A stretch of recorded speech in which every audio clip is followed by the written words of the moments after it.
Sophie had grown up surrounded by gorillas, forming an unbreakable connection with one in particular. Yet, when she left, she was told he would forget her entirely. Over the years, she was advised not to revisit him, but nothing could prepare her for his reaction when they finally met again. Sophie Anders and her father, Daniel, were eagerly anticipating their reunion with the animals they had once called family. Sailing on a small boat, they approached the lush greenery of the sanctuary, where the gorillas now roamed free. Excitement mixed with apprehension as they spotted familiar shapes moving among the trees, their dark forms blending into the dense foliage. As the boat drifted closer, the gorillas' heads emerged between the bushes, their curious eyes fixed on the newcomers. The guides warned Sophie and Daniel not to approach too closely. These animals had lived in the wild for years, forging new lives and families. They might not appreciate human interference. But Sophie refused to believe that. She clung to the hope that the bond she had shared with them was as strong as ever. After all, they had been her family once, or had they? The gorillas now had families of their own, ones they had built in their natural habitat.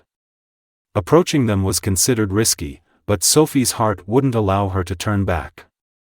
As they floated down the river, Sophie spotted him. Among the group of gorillas watching them from the shadows, one figure stood out. Joro. Even after all these years, she recognized him instantly. He had changed, grown much larger and more imposing, but his familiar presence was undeniable. The boat slowed, and Sophie couldn't hold back. Ignoring the warnings of her father and the guides, she leapt into the shallow water and approached the shore. Joro turned his head sharply at her movement, standing tall on his hind legs as he moved toward her. Sophie's father, Daniel, called out in alarm, urging her to stay back.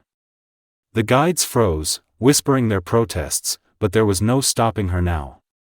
Joro closed the distance between them with powerful strides, towering over her. No one could intervene. To startle him might only make the situation worse. The tension was palpable. Sophie stood her ground as Joro reached out, his massive hand clasping her arm. Daniel clenched his fists, ready to rush forward if something went wrong, but he held back, knowing it would only escalate the situation. Sophie's heart pounded, but not with fear. She couldn't believe that the gorilla she had grown up with, the one she had loved as a child, would hurt her now. Still, the moment felt impossibly tense. Was their bond truly broken after all this time?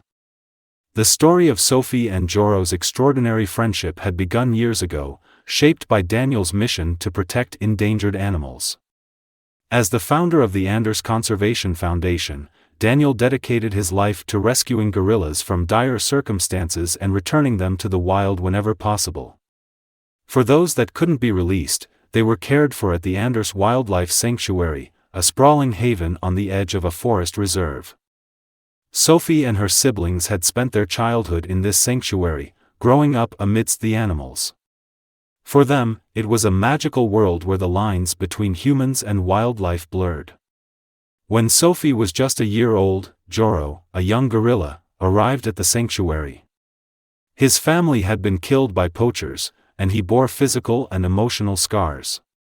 Daniel and his team worked tirelessly to nurse him back to health. Sophie, still a toddler, would toddle around the enclosure, watching with wide-eyed curiosity. As the years passed, Sophie became Joro's closest companion. She would crawl through the grass beside him, climb low-hanging branches, and even nap under the shade of trees where he liked to rest. Her bond with the gorillas, particularly with Joro, grew stronger with each passing year. She felt they were more than just animals, they were her friends, her extended family. By the time Sophie was in elementary school, she had countless stories of adventures in the sanctuary. One day, after Daniel picked her up from school, he told her about an injured gorilla that had just arrived.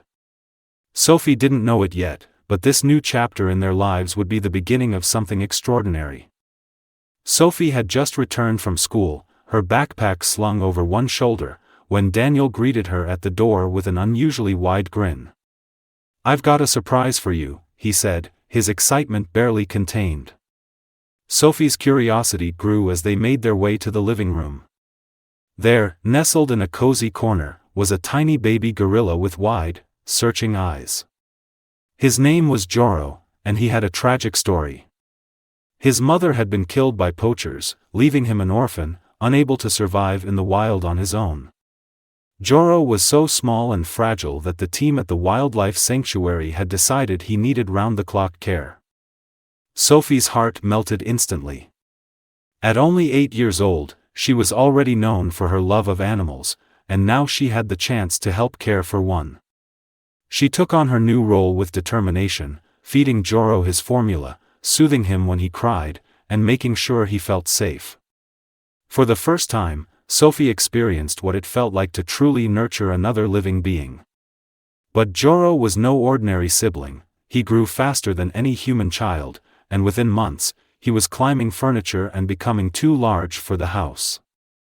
"It's time for him to move to the sanctuary," Daniel said one evening. Sophie knew it was inevitable, but her heart ached at the thought of Joro not being under the same roof. The team at the sanctuary had prepared an enclosure for Joro, complete with climbing structures and shaded areas. More importantly, he wouldn't be alone. Another gorilla, Bims, was already waiting to welcome Joro. However, the introduction needed to be handled carefully. Bims, significantly larger and older, could harm Joro if things didn't go well. The two gorillas were introduced through a gate at first. Sophie watched with bated breath as Joro and Bims curiously touched each other's faces and exchanged gentle gestures. To everyone's relief, Bims showed an unexpected tenderness. Within days, the team allowed the two to meet without barriers. Sophie was overjoyed to see how quickly they bonded. They played, climbed, and groomed each other, forming a brotherly bond that mirrored Sophie's connection with Joro. To Sophie's delight, both gorillas still adored her. She was soon allowed to visit the enclosure, where she'd sit with them, laugh as they tumbled around, and feel the warmth of their affection. However, the public didn't share Sophie's confidence in the gorillas. During a visit from a photography team documenting the sanctuary, Sophie's interactions with Joro and Bims were captured on film. The footage, meant to showcase the remarkable bond, sparked outrage instead. Critics questioned the safety of allowing a child to interact so freely with gorillas. The backlash was so intense that the sanctuary received an official warning. If safety measures weren't implemented, they risked being shut down. Sophie was devastated when the decision came down. She could no longer touch Joro or Bims. Glass barriers now separated her from her best friends. Daniel tried to explain that the rule wasn't his choice, but Sophie was too young to fully grasp the reasons behind it. Meanwhile, Joro and Bims struggled to understand why their human companion no longer came into their space. Every day after school, Sophie sat on the steps near the glass enclosure. The moment Joro spotted her, he would rush to the glass, placing his hand where hers rested on the other side. Bims often joined him, their soft moans a heartbreaking reminder of their longing to reconnect with Sophie. Though separated physically, their bond remained unbroken. Sophie promised herself and the gorillas that one day, things would be different. For now, their connection had to transcend the barriers placed between them, proving that love and loyalty could withstand even the most challenging circumstances. Sophie gently placed her hand on the glass, and Joro mirrored her action on his side, pressing his palm where hers rested. The longing in his eyes was unmistakable, a silent plea to touch the friend he had once been so close to. Though heartbreaking, Sophie knew the limitations on their interaction were necessary. It wasn't just about safety anymore, it was time for Joro and Bims to prepare for a life they were destined to live, their natural life in the wild. The decision to limit human interaction with the gorillas was made with heavy hearts. As sweet and affectionate as Joro and Bims were in the controlled environment of the zoo, the wild required resilience and independence. To ensure their survival, Damien and his team had to focus on helping them adjust to life without humans. They gradually scaled back all physical interactions, encouraging the gorillas to bond with one another and rely on their instincts. Sophie, though reluctant, understood this was for their own good. She made every effort to visit as often as she could during those final months, savoring every moment of connection. The rigorous training program that the gorillas underwent was designed to prepare them for the challenges of the jungle. From the moment they arrived at the foundation, Damien and his team had one primary goal: to release Joro, Bims, and others like them back into the wild where they belonged. The training involved teaching them how to forage for food, navigate complex terrains, and recognize potential predators. It was a long process, but eventually, Joro and Bims reached the point where they were ready to leave their temporary home. When the day came to say goodbye, Sophie's heart felt both full and heavy. She understood the importance of this moment, yet it felt like losing a part of herself. Before their departure, Sophie was allowed to hug Joro and Bims one last time. Joro, now towering over her, leaned his head gently against hers, while Bims sat close by, playfully nudging her with his hand. These were the animals she had grown up with, creatures who had been more like siblings than just friends. As the tranquilizer took effect to calm the gorillas for their long journey, Sophie whispered softly to them, promising she would never forget them. Tears blurred her vision as she watched Joro and Bims being carefully placed into crates. Their new sanctuary in Gabon awaited, a vast expanse of protected jungle where they could roam free and live as they were meant to. The truck pulled away, and Sophie felt as if a piece of her heart was leaving with it. Years passed, and Damien made a trip to Gabon to check on the gorillas. The news he brought back was extraordinary: Joro and Bims were thriving.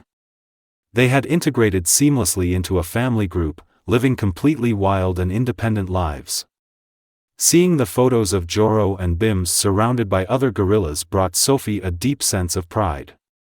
All the heartbreak, the goodbyes, and the sacrifices had been worth it. Still, Sophie often thought about her old companions. A decade had passed since their release, and in that time, Joro and Bims had become entirely wild. They avoided human interaction, a necessary behavior for their survival. Experts advised Sophie against trying to visit them, warning that any attempt could be dangerous, not only for her but also for the gorillas. Sophie respected the advice, even as she longed to reconnect. Sophie eventually followed in her father's footsteps, working for the Aspen Foundation to rescue and rehabilitate countless other animals. Her work filled her days, but her thoughts often wandered back to Joro and Bims. Then, Damien faced a health scare that changed everything. Though he recovered, it was a stark reminder that time was fleeting. He expressed a desire to visit Gabon once more, to see the sanctuary and possibly catch a glimpse of the gorillas who had meant so much to him. Hearing about her father's plans, Sophie knew she had to join him. She couldn't pass up the chance to see the animals she had once called family. The trip would be long and arduous, but it was now or never. Together, father and daughter began preparing for what they hoped would be a reunion like no other.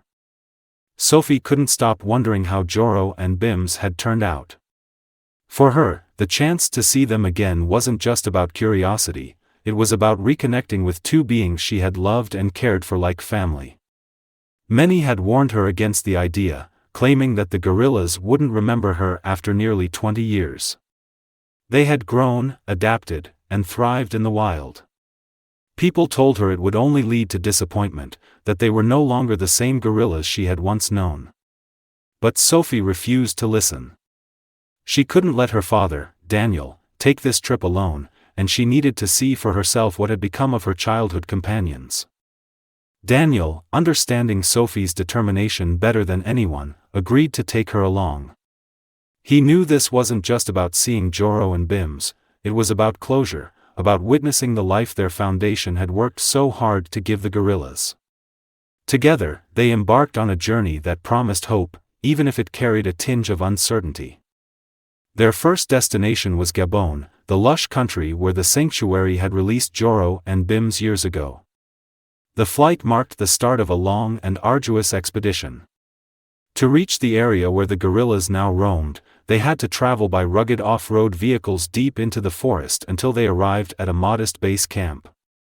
From there, they would spend several days searching for the gorillas. If they weren't found right away, the sanctuary staff assured them they could keep trying.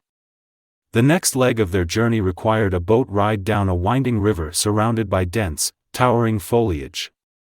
As they prepared for their first outing, the sanctuary guides provided strict instructions. "Do not approach the gorillas unless we give the signal," one of them warned. "They are fully wild now. Their instincts have changed, and they don't associate humans with safety anymore. If you approach too quickly, it could go badly." Sophie nodded, but her heart swelled with hope. She wanted so badly to believe that Joro and Bims would remember her. As the boat glided through the still waters of the river, Sophie and Daniel scanned the trees intently. The forest felt alive with movement, and Sophie's pulse quickened every time she glimpsed shadows shifting in the greenery. Then, suddenly, they saw them, familiar faces peeking through the dense foliage. Gorillas. They were watching cautiously, their dark eyes fixed on the boat as it moved closer. Sophie's breath hitched as she recognized Joro and Bims among the group. They had grown immensely, their powerful frames a far cry from the young gorillas she once knew. Yet, despite their transformation, something about their expressions felt achingly familiar. As the boat neared the bank, Joro stepped forward from the trees. Sophie froze as his deep, intelligent eyes locked onto hers. Without hesitation, Joro moved closer, his movements both deliberate and calm. Sophie barely had time to react before Joro reached out with his massive hand and gently grasped her arm. The guides tensed, ready to intervene, but Daniel motioned for them to wait, sensing this moment was something extraordinary. Sophie's knees threatened to buckle as she stood face to face with Joro, unsure of what would happen next. Then, Joro leaned forward and pressed his head against hers, just as he had done so many years ago. Tears streamed down Sophie's face as she reached up and ran her hand across his head in the same way she had when he was a frightened baby. The moment was overwhelming, not of fear, but of profound joy and recognition. Joro remembered. Despite the years, the miles, and the wildness, their bond had not been broken. It was a reunion Sophie would carry in her heart forever. Joro kept his head pressed against Sophie's chest, his massive frame emanating warmth and familiarity. His gentle hand rubbed her arms in a way that felt like he was saying hello, his way of confirming what his eyes already knew: this was his Sophie. Moments later, Bims emerged from the trees, his towering presence softened by his careful approach. Much like Joro, Bims seemed to recognize Sophie instantly. He extended a finger and gently traced it down her face, a gesture so tender that Sophie felt her heart swell. Daniel moved closer, his eyes misting over as he witnessed the reunion. As soon as Joro and Bims spotted him, they erupted with joy, bounding toward him with unrestrained excitement. Unlike with Sophie, their interactions with Daniel were boisterous and playful. They hugged him tightly, rolled around on the ground, and tugged at his clothes. It was as though they understood that Daniel could handle their rougher play, yet they remained gentle with Sophie, their movements with her marked by an unmistakable tenderness. From a short distance, Joro and Bim's new family lingered, watching the humans who had once been their companions. It was a surreal moment for Sophie and Daniel, seeing the gorillas they had raised thriving in their natural habitat while still carrying the echoes of their shared past. Despite their integration into the wild, Joro and Bims seemed more interested in reconnecting with Sophie and Daniel than mingling with their current group. Their love and loyalty were palpable, leaving the sanctuary guides astonished. "We didn't think this was possible," one guide murmured. After so many years, they still remember. The time with Joro and Bims flew by in a blur of laughter, gentle touches, and quiet moments of reconnection. Sophie soaked in every second, knowing this visit might be the last time she would see them. When it was time to leave, the mood shifted. Joro and Bims grew visibly distressed as Sophie and Daniel moved toward the boat. Their soft moans and hesitant movements showed they understood what was happening. The thought of another goodbye, perhaps forever this time, was almost unbearable. Bims clung to Sophie, wrapping his powerful arms around her in a gentle embrace. He didn't hold tightly, yet the reluctance in his grip was unmistakable. Sophie stroked his head and whispered reassurances, though her own voice wavered with emotion. Tears streamed down her face as she gently pried Bim's arms away, her heart breaking with each step she took toward the boat. Finally, she turned to Joro, her first baby and the gorilla who had claimed a special place in her heart from the moment he entered her life. Joro lowered his head, pressing it against her chest as Sophie kissed the top of his head. She murmured softly, "I love you, Joro. Always." As the boat pulled away, Joro and Bims stood on the shore, watching with somber eyes. Sophie's tears fell freely as she waved goodbye, her heart heavy yet full of gratitude. She hadn't listened to those who warned her against this journey, and for that, she was thankful. This was an experience she wouldn't trade for anything, a testament to the enduring bond between them, proof that love could transcend years and distance. Joro and Bims were where they belonged, thriving in the wild. And Sophie, inspired by this reunion, resolved to continue her work, saving more animals and giving them a second chance at life. Would you take the chance to reconnect with a wild animal you once knew, even after years apart? Do you believe animals can truly remember their first family? Share your thoughts in the comments below. If you enjoyed this story, please like the video and subscribe to the channel. This beautiful tale of interspecies friendship reminds us of the power of love, loyalty, and the unbreakable bonds we share with the animals who touch our lives. Thank you for listening, and see you in the next story.